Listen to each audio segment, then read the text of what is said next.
Sorry, এখন record হচ্ছে। আমার তো সবকিছুই শেষ হয়ে গেল, আগে বলবা না তোমরা? এখন এখন শুরু হলো স্যার। না, এটা কেমন হলো? ওই যে নেট চলে গেছিল, এটা বললে তো রেকর্ড গুলো তো থাকবে, এরা তো আবার দেখবে। এটা তো বাধা হয়ে গেল না, এক কথা দ্বিতীয় বা যাই হোক। আমি যেটা আলোচনা করব সিআরপিসির 149 থেকে 153, এটার প্রশ্ন কি আসে? আমলযোগ্য অপরাধ নিবারণ কল্পে পুলিশের করণীয় কি? আমলযোগ্য অপরাধ নিবারণ, তার মানে নিবারণ মানে কি? ঘটনা ঘটার আগে। সিআরপিসির 149 ধারা কি বলেছে? পুলিশ প্রত্যেকটি আমলযোগ্য অপরাধ নিবারণ কল্পে যথাসাধ্য চেষ্টা করবে, বা আমলযোগ্য অপরাধ নিবারণ করাই হচ্ছে পুলিশের দায়িত্ব এবং কর্তব্য। সিআরপিসি 149 ধারা। এই সিআরপিসি তে অনেকগুলো ধারা আছে, যেটা ম্যাজিস্ট্রেট অ্যাপ্লাই করতে পারে, জনসাধারণ অ্যাপ্লাই করতে পারে, পুলিশ অ্যাপ্লাই করতে পারে, কিন্তু 149 থেকে 153 এখানে ম্যাজিস্ট্রেটের এক কলম বসার সুযোগ নাই। এটা শুধুমাত্র পুলিশের। আপনার আবার আমি গল্পতে চলে যাই, গল্প ছাড়া তো পড়া হয় না। কোন গল্প? প্রশ্ন আসে না, ক নামক পুলিশ অফিসার কি বলল? ক নামক পুলিশ অফিসার সঙ্গীয় ফোর্স নিয়ে রাত্রিকালীন টহল ডিউটি করাকালে জানতে পারলেন জনৈক রহিমউদ্দিনের বাড়িতে আজ ডাকাতি সংগঠিত হইবে। উক্ত পুলিশ অফিসার এই সংবাদটি জানা সত্ত্বেও কোনো ব্যবস্থা গ্রহণ করেন নাই। ফলে ডাকাত দল ডাকাতি করে মালামাল নিয়ে পালিয়ে যায়। সংশ্লিষ্ট পুলিশ অফিসারের দায়িত্ব আলোচনা করুন। মানেটা কি? একজন পুলিশ অফিসার, তিনি রাত্রিকালীন ডিউটি করতেছেন, ডিউটি করতে গিয়ে জানতে পারলেন তার থানা এলাকার কোনো একটা বাড়িতে একদল ডাকাত আজকে ডাকাতি করবেন। করবেন করে নাই কিন্তু, তিনি শুনছেন তারা ডাকাতি করবেন বা ডাকাতি করার জন্য সলা পরামর্শ করতেছেন। তিনি কোনো ব্যবস্থা গ্রহণ না করায় ডাকাত দল ডাকাতি করে মালামাল নিয়ে চলে গেছে। এখন এই পুলিশ অফিসারের অপরাধটা কি? আমরা কি করি? লাভ দিয়ে। স্যার খুব সহজ প্রশ্ন, কি প্রশ্ন? পুলিশ আইনের 7 এবং 29 জেনে রাখেন। 7-29 প্রশ্ন এটা না, এটি কি? পেনাল কোডের 119 ধারার একশো প্রশ্ন। উনিশ উনিশ আছে। এই নাজমুল, স্টপ। ওইটা মুখস্থ করছো তো, এই জন্য কথা বলার দরকার নাই। এই প্যানাল কোডের 119 ধারা কি বলছে? যার কাছে বই আছে সে পড়ে দেখেন, সেখানে বলা আছে আমলযোগ্য অপরাধ নিবারণ করাই যাদের দায়িত্ব, সেই ব্যক্তি যদি আমলযোগ্য অপরাধ সংগঠিত হইবার সংবাদ, সংগঠিত হইবে মর্মে সংবাদ জানতে পেরে কোনো ব্যবস্থা গ্রহণ না করেন, তার শাস্তির কথা বলা আছে। এটা পরীক্ষা আসছিল 119, কি আসছিল নাকি তোমাদের? কে কার কার আসছিল কও? নাজমুল, 119 ধারার প্রশ্ন কার আসছিল প্যানাল কোডের? আমি বলতে পারতেছি না। এগুলো এএসআই থেকে সাব ইন্সপেক্টর আসছিল। যাই হোক, অনেকে খেয়াল হয়তো করে না। যাই হোক, তা এখন কেন এই কথাটি বললাম? 149-এর মধ্যে যে কথাটি বলা আছে, আমলযোগ্য অপরাধ নিবারণ করাই হচ্ছে পুলিশের দায়িত্ব এবং কর্তব্য। যদি অপরাধটা নিবারণ না করেন, তাহলে কি পুলিশের শাস্তির বিধান আছে? হ্যাঁ আছে। কোন ধারায় আছে? 119 ধারায় আছে। এখানে পুলিশ আইনের 7 আর 29 আসার কোনো সুযোগ নেই। আর 29 ধারা তো কোনো গুরুদণ্ডই না, যারা এগুলো শিখিয়েছে ভুল। পুলিশের শাস্তির কথা বলা হয়েছে শুধুমাত্র 7 ধারায়। তো এখানে যেহেতু প্যানাল কোড নির্দিষ্ট করে শাস্তির বিধান আছে, সেখানে পুলিশ আইনের ধারা প্রশ্নটাকে চাওয়া হয়নি, চাওয়া হয়েছে কি প্যানাল কোডের। তার মানে 149 ধারা সিআরপিসির বলছে আমলযোগ্য অপরাধ নিবারণ করাই হচ্ছে পুলিশের দায়িত্ব এবং কর্তব্য। তাহলে 150 ধারা কি বলেছে? একজন পুলিশ অফিসার তিনি যখন জানতে পারেন যে কোনো ব্যক্তিরা আমলযোগ্য অপরাধ সংঘটন সংঘটন করিবেন মর্মে সলা পরামর্শ করছেন, ফন্দি আঁকতেছেন কিংবা মতলব আঁকতেছেন, এখনো কিন্তু ঘটনা ঘটায় নাই, তবে ঘটানোর জন্য তারা পরামর্শ করতেছেন, মনস্থির করেছেন, এই সংবাদটা পুলিশ অফিসার জানতে পারলে কি করবেন? যে স্থানে এই রকম ব্যক্তিরা এরকম সলা পরামর্শ করছেন, ওই স্থানটা যে থানার ভারপ্রাপ্ত কর্মকর্তা, তাকে তিনি বিষয়টা অবগত করবেন।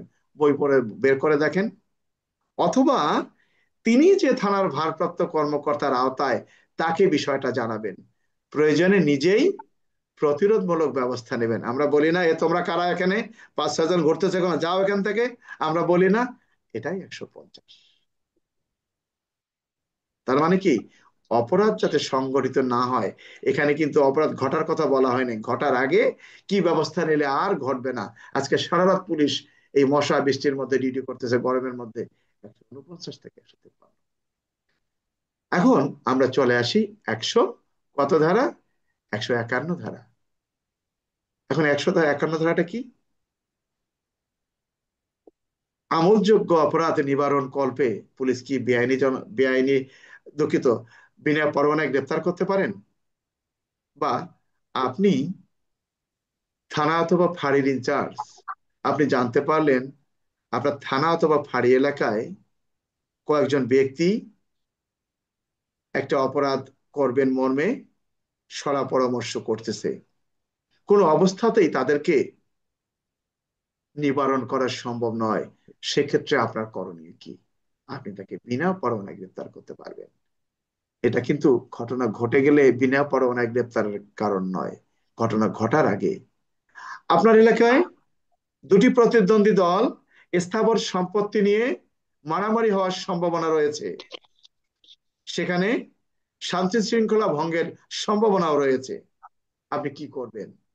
তাৎক্ষণিকভাবে আপনি ব্যবস্থা না নিলে সেখানে আইন শৃঙ্খলা পরিস্থিতির অবনতি হওয়ার সম্ভাবনা রয়েছে, আপনি 151 ধারায় গ্রেপ্তার করবেন।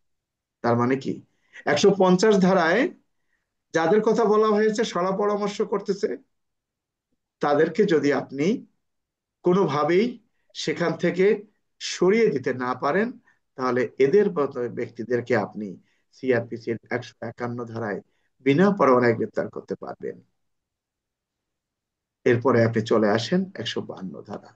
সিআরপিসির 152 ধারায় বলেছে কি, সরকারি সম্পদ, নদী নালা খাল বিল, এই তো নাকি? বা কি, নদীপথে যারা যান, দেখেন না নদীর মধ্যে একটা হারিকেন জ্বালিয়ে আছে, হারিকেন জ্বালানো আছে না? এটা কি, একটা বাঁশ বেঁধে রাখছে, বাঁশটা এভাবে লড়তেছে, এটাই কি, এটাকে বলা হয় বয়া।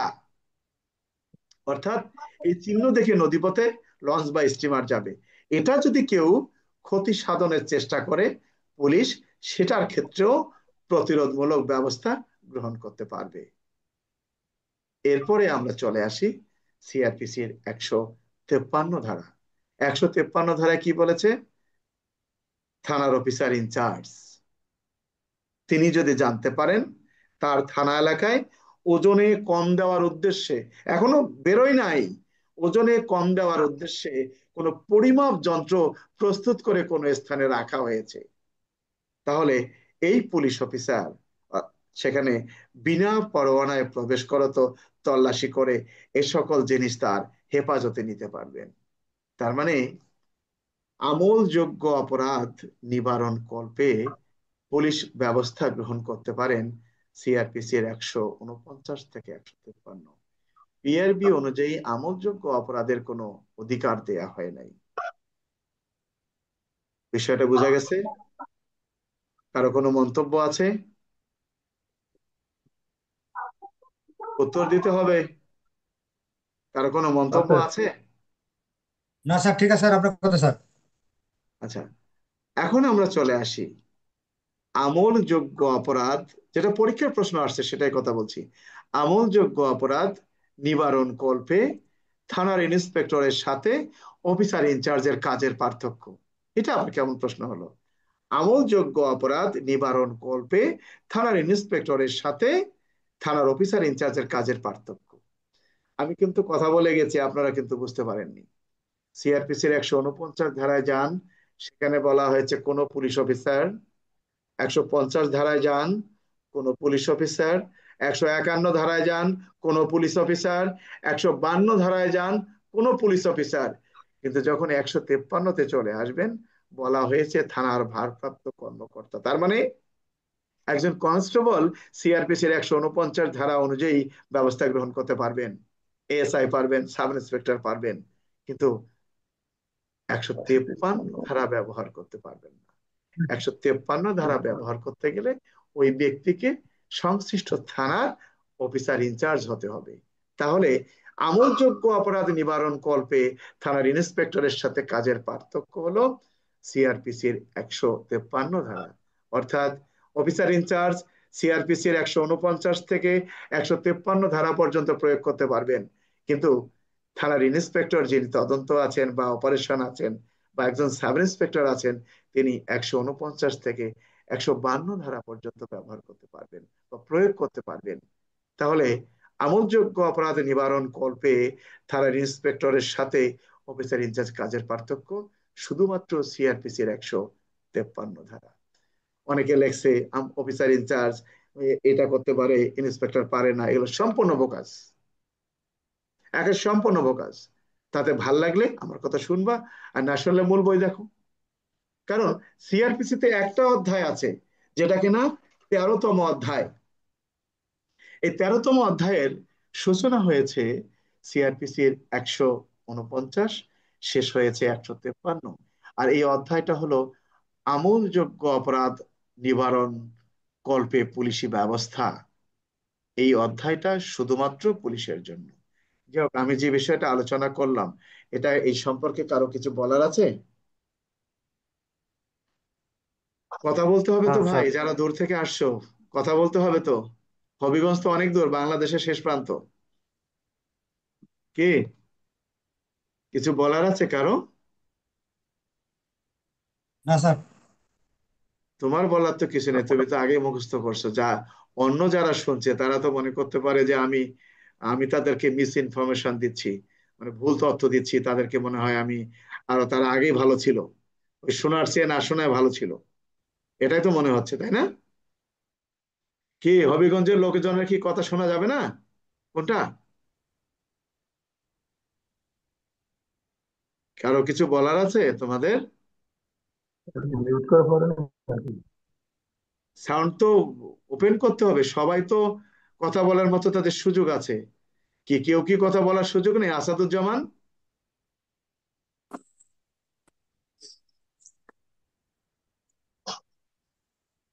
কি কেউ কথা আসসালামু বলে আলাইকুম না? স্যার। স্যার আমি কনস্টেবল সুজন স্যার। স্যার আমার একটা প্রশ্ন ছিল স্যার। হ্যাঁ বলো। স্যার ওই যে আমলযোগ্য অপরাধ নিবারণ করবে স্যার বা প্রতিরোধ করবে, আমরা স্যার এই যে 149 থেকে 153 দেখুন, পর্যন্ত আমরা ব্যবহার করলাম, তাহলে স্যার ওই যে 55 ধারার যে কথাগুলো আছে স্যার, ওইটা কি অফিসার ইনচার্জ কি অপরাধ ঘটার আগেই করে না স্যার অপরাধ ঘটার পরে করে স্যার? কোন কোনটা 55? স্যার ওই যে সিআরপিসি যে অনলি 55 স্যার যেটা। আচ্ছা, ওই ওই স্যার 55 সাথে আমলযোগ্য অপরাধের কোনো সম্পর্ক নাই। ওটা হলো, ওই চ্যাপ্টারটা হলো বেআইনি, দুঃখিত, ওটা হলো বিনা পরোয়ানায় গ্রেপ্তারের ক্ষমতা।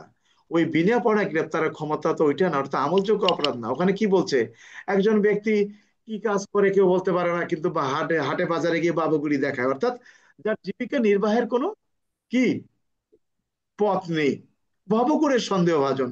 এখানে আবার অপরাধ করলো কোথায়? ভাই তুমি জামাটা গায়ে দাও, রেকর্ড থাকতেছে এটা। এটা কিন্তু আবার এসপি স্যার দেখবে, ভাই তুমি আল্লাহর রাস্তায় জামাটা গায়ে দাও।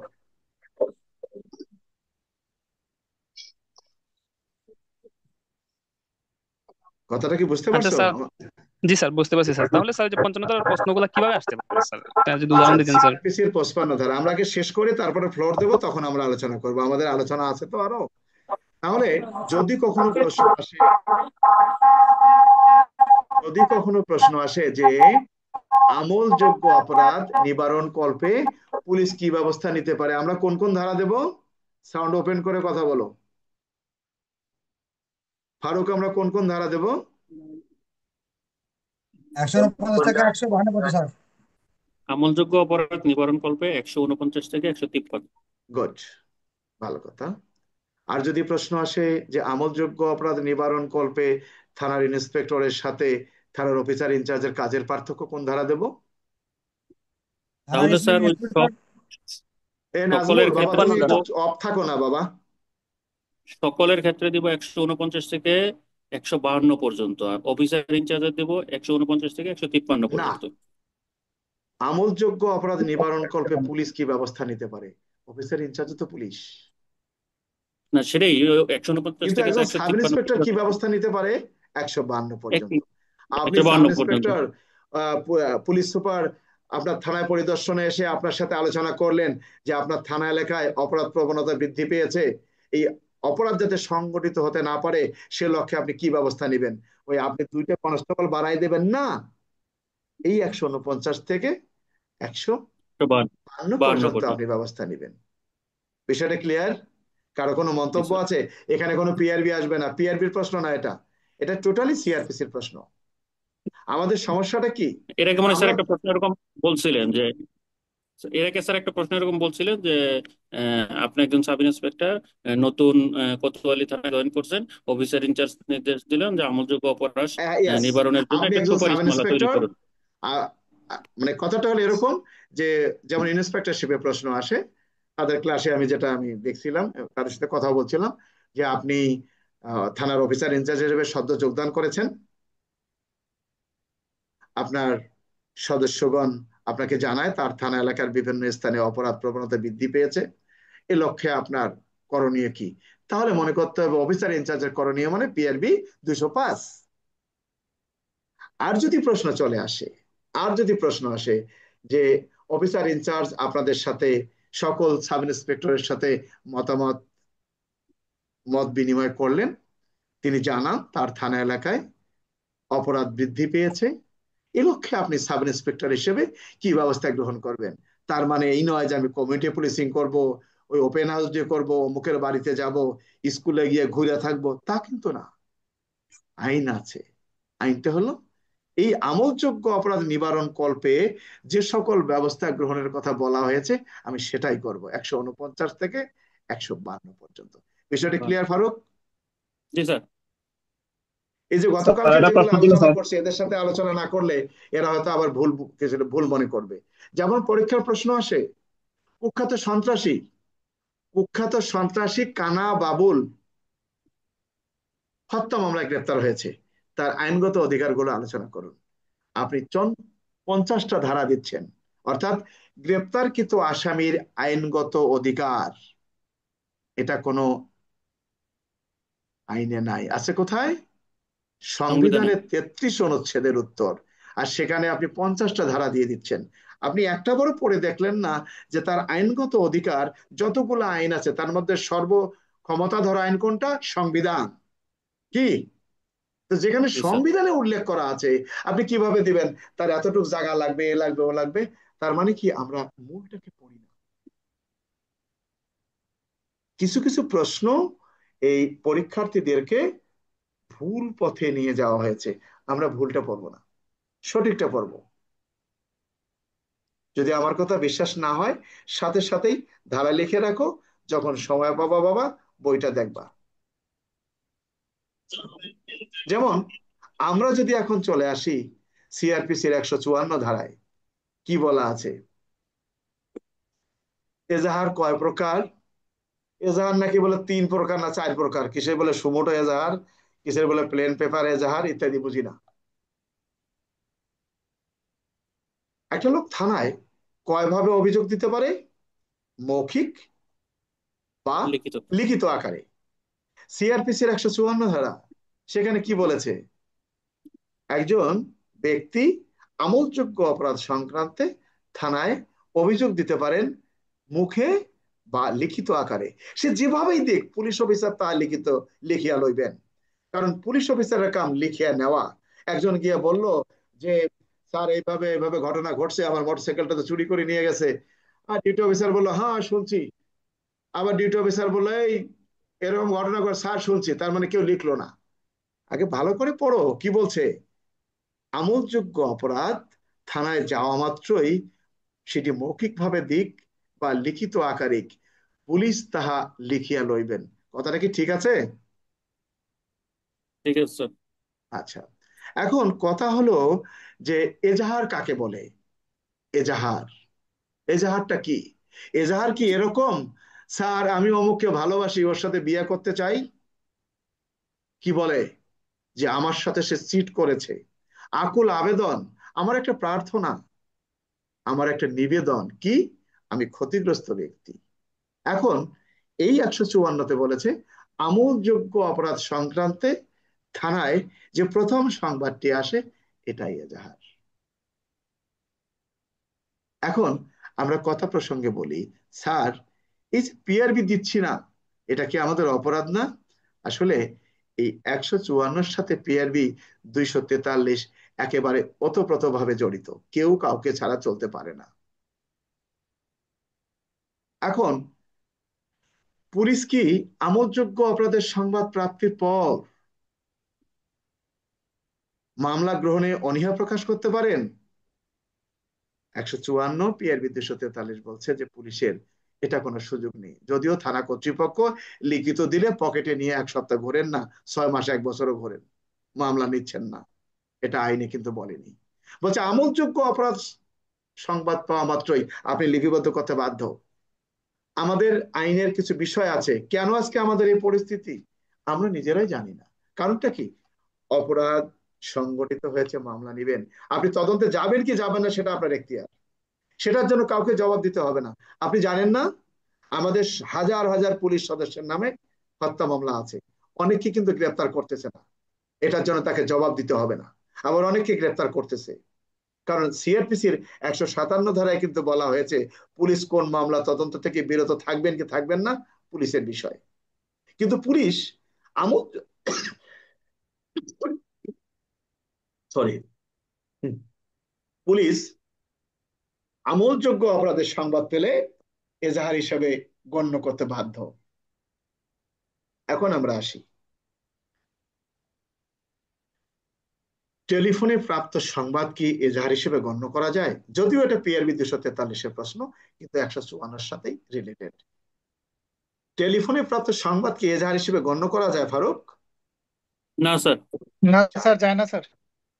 আচ্ছা, ফেসবুকে প্রাপ্ত সংবাদের ভিত্তিতে কি এজাহার হিসেবে গণ্য করা যায়? না স্যার, যাবে না। যায় না। এখন যদি প্রশ্ন আসে যে আপনি থানার ভারপ্রাপ্ত কর্মকর্তা, ক নামক ব্যক্তি টেলিফোনে জানায় যে রাত 2 ঘটিকার সময় অজ্ঞাতনামা 10-12 জন লোক তার বাড়িতে প্রবেশ করে সকলের হাত পা বেঁধে মালামাল নিয়ে গেছে, অফিসার ইনচার্জ হিসেবে আপনার করণীয় কি? আপনি কি সরাসরি মামলা নিতে পারবেন? ক্ষমতা আছে আপনার? কি করবেন? মামলা নেওয়া যাবে না। কারণ ওই যে এজাহারে বলা হয়েছে এজাহারকারীর স্বাক্ষর থাকতে হবে, টিপসই থাকতে হবে। টেলিফোনে তো কারো স্বাক্ষরও নাই, টিপসইও নাই, কাজে কাজে মামলা রেকর্ড করার কোনো সুযোগ নাই। তাহলে কি করবেন আপনি?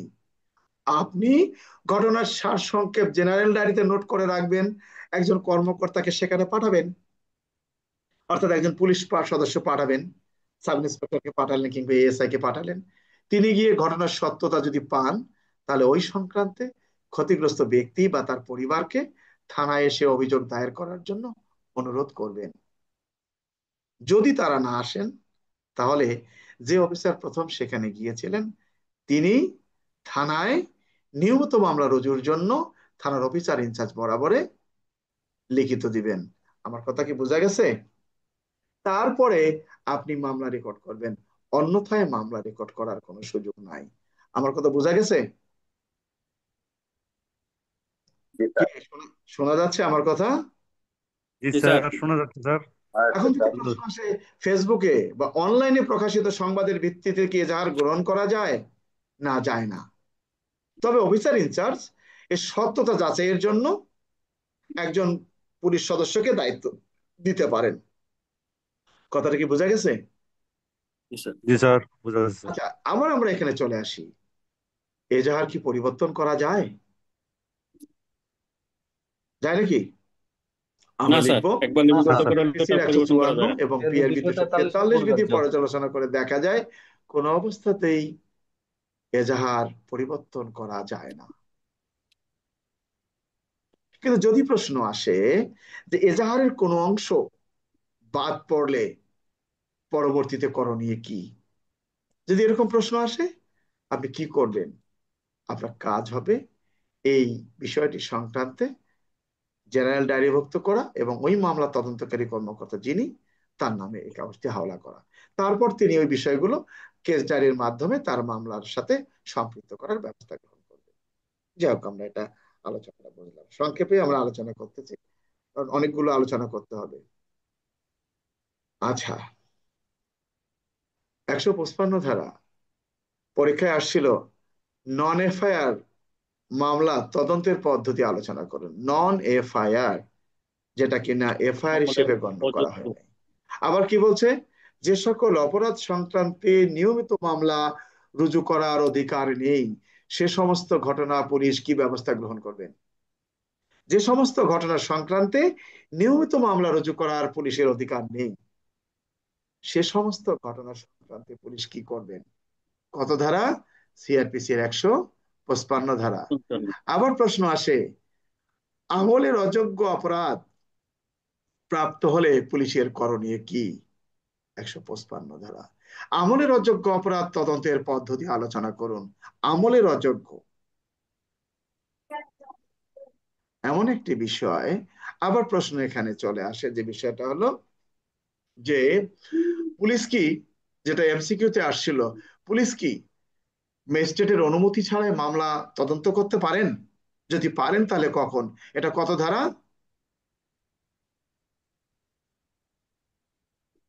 সিআরপিসির 156 ধারা। সঠিক 156 উত্তর পিআরবি বিষয়টা 156, যেটা তোমাদের আসছিল এবার। আচ্ছা, এখানে কে জানি মাঝে মাঝে কি শিউলি মাঝে মাঝে ও টাইপ করতেছে, ও কি কথা বলতে পারে না? শিউলিকে কথা বলতে হবে তো, কোনো সমস্যা থাকলে আমি বুঝবো। যাই হোক, আমরা চলে আসি 155 ধারা। 155 ধারার প্রশ্নটা কি আসে? আহ আচ্ছা ঠিক আছে ভাই, থ্যাংক ইউ। 155 ধারায় কি আছে? আমলের অযোগ্য অপরাধ পুলিশ কিভাবে তদন্ত করবেন। আমি মাঝে মাঝে একটা কথা বলে থাকি, পুলিশ হলো খাজা বাবার দরবার, এটা জানো কি? পুলিশ স্টেশন খাজা বাবার দরবার। আমরা গল্পে শুনেছি খাজা বাবার দরবারে গেলে নাকি কেউ খালি হাতে ফিরে না। অনুরূপ ভাবে পুলিশের কাছে গেলে কেউ কিন্তু খালি হাতে ফিরে না।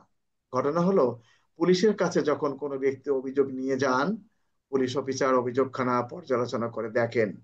যদি দেখেন যে নিয়মিত মামলায় অপরাধটি ধর্তব্য, তাহলে তিনি নিয়মিত মামলা রুজু করেন।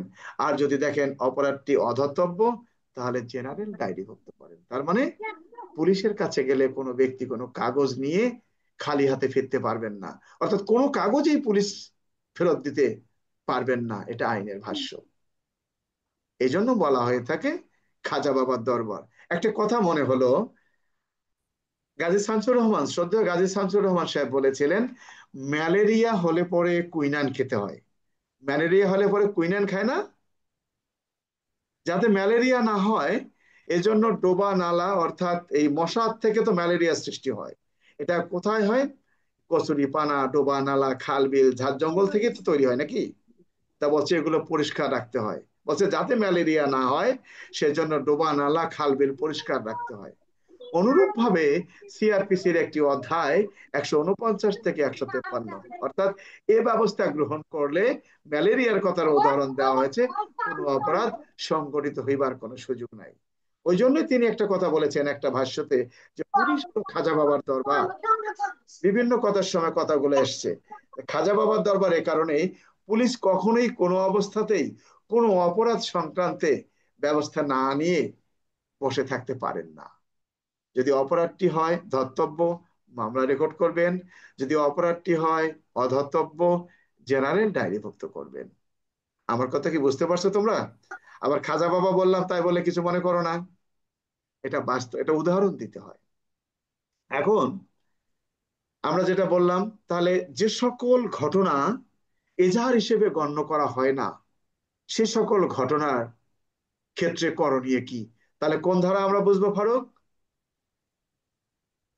স্যার 156। নো, 155 155 155 155। 155 1 2 3 তাহলে আমরা কি করব? 155 1 2 3। এখন প্রশ্ন আসছে, আমলের অযোগ্য অপরাধ তদন্তের পদ্ধতি আলোচনা করুন। তাহলে আমরা কি করব, যে থানায় আমরা লিখবো সিআরপিসি এর 155 ধারা 55 একে কি উল্লেখ করা আছে, আমলযোগ্য কোনো অপরাধের সংবাদ থানায় পাওয়া মাত্রই থানা অফিসার তাহা লিখিয়া লইবেন এবং অভিযোগকারীকে এর একখানা কপি প্রদান করবেন। আছে কি বলা? জি স্যার, আমলের অযোগ্য। আমলের অযোগ্য। এরপর কি করবেন? অফিসার ইনচার্জ অভিযোগকারীকে আদালতে যাওয়ার পরামর্শ প্রদান করবেন যদি কিনা তিনি দেখেন অপরাধটি আমলের অযোগ্য সেক্ষেত্রে, এবং তিনি প্রয়োজন মনে করলে এই আমলের অযোগ্য অপরাধটি তদন্ত করিবার জন্য একজন অফিসারের নামে আবেদনখানা হাওলা করবেন। তখন উক্ত অফিসার কি করবেন? ওই অফিসার যদি দেখেন অপরাধটি তদন্ত করিবার মতো পর্যাপ্ত কারণ আছে, তাহলে তিনি কি করবেন? সিআরপিসির 155(2) ধারা অনুযায়ী ক্ষমতাবান ম্যাজিস্ট্রেটের নিকট বিষয়টি তদন্ত করার জন্য আবেদন করবেন। আদালতের আবেদনের অনুমতি অর্থাৎ আদালত কর্তৃক অনুমতি পাওয়ার পর সিআরপিসির 155(3) ধারাতে বলা হয়েছে তিনি তদন্তকারী কর্মকর্তা কি করবেন? আমলযোগ্য অপরাধের ন্যায় তদন্ত কার্য পরিচালনা করবেন। অর্থাৎ আমলযোগ্য অপরাধ তদন্ত করতে গেলে যেভাবে সাক্ষীর জবানবন্দি, আলামত জব্দ, ঘটনাস্থল পরিদর্শন, শুধুমাত্র তিনি আসামি গ্রেপ্তার থেকে বিরত থাকবেন। বিষয়টা ক্লিয়ার? জি স্যার। কি কিছু বলার আছে তোমাদের? তার বক্তব্য হলো যে আমলের অযোগ্য অপরাধ তদন্ত করতে গেলে যে আমরা সিআরপিসির 155 দিচ্ছি সেখানে পিআরবি দিচ্ছি কিনা, পিআরবি এটার মুখ্য বিষয় নয়। আপনি পিআরবি 254 দেন, 268 দেন, যে পিআরবি দেন, আপনার পিআরবির মুখ্য বিষয় নয়। তদন্ত করার অনুমতি, তদন্ত করার পদ্ধতি সম্পর্কে বর্ণনা করা হয়েছে সিআরপিসির 155 ধারা। বিষয়টা ক্লিয়ার? Clear sir. আমরা এমনই পুলিশ যখন বিনা পরোয়ানায় গ্রেপ্তারের কথা আমরা লিখি সেখানেও পিআরবি 316 দিয়ে দেই। পিআরবি অনুযায়ী কাউকে গ্রেপ্তার করা যায় কি? না স্যার। আচ্ছা, প্রশ্ন আসছে দেহরক্ষার অধিকার প্রয়োগ করে কখন একজন ব্যক্তির মৃত্যু ঘটালেও আইনে অপরাধ হিসেবে গণ্য হইবে না। প্রশ্ন আসছে এরকম। এখানে আমরা পিআরবি 153 দিচ্ছি। আসে 153 পুলিশের জন্য না? আমার স্যার। প্রশ্নে কি পুলিশের কথা বলা ছিল? যেহেতু বলা ছিল না, না স্যার। শুধুমাত্র প্যানাল কোডের 100 ধারার প্রশ্ন। আমরা প্যানাল কোডও জানি না, দণ্ডবিধি। আরে দণ্ডবিধি তো বাদ হয়েছে কতদিন আগে, তাও 15 বছর। পরীক্ষাও দণ্ডবিধি লেখে, মাস্টারও লেখে, ছাত্রও লেখে। কই, কোর্টে তো দণ্ডবিধি অনুযায়ী মামলা রেকর্ড হয় না, লেখে প্যানাল কোডের ধারা অনুযায়ী। থানায় তো এই ধারা অনুযায়ী মামলা রেকর্ড হয় না, প্যানাল কোড দণ্ডবিধি অনুযায়ী।